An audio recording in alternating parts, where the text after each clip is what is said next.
So let's see how to install Kivy.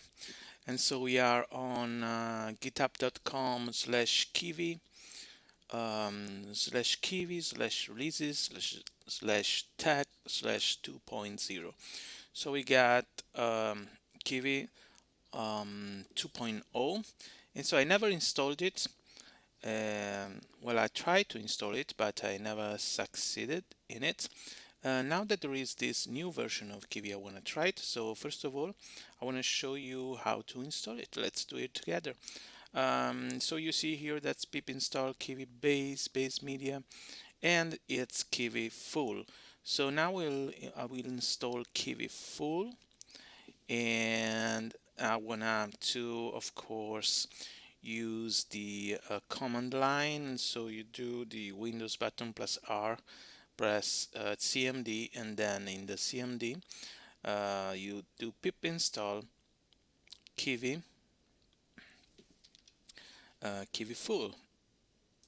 So Kivy full and Kivy examples too. So it's downloading everything here. There is some dependencies, quite a lot, and some dependencies are small, some are big, because you see here that is 138 megabytes, this one, so it's a bit long. Let me accelerate this loading of all the dependencies, other modules and stuff. And here you see also you got 100 and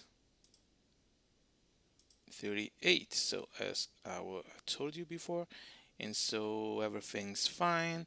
Now it's installing the packages urlib, edn, hrdet, certify requests, pigment, Kivy garden, Kivy dapps, Kivy dapps, Kivy dapps, docutils, etc. And now it's running the setup install. Everything is done and everything should work. So let's see next time how to use Kivy on your computer. Thank you.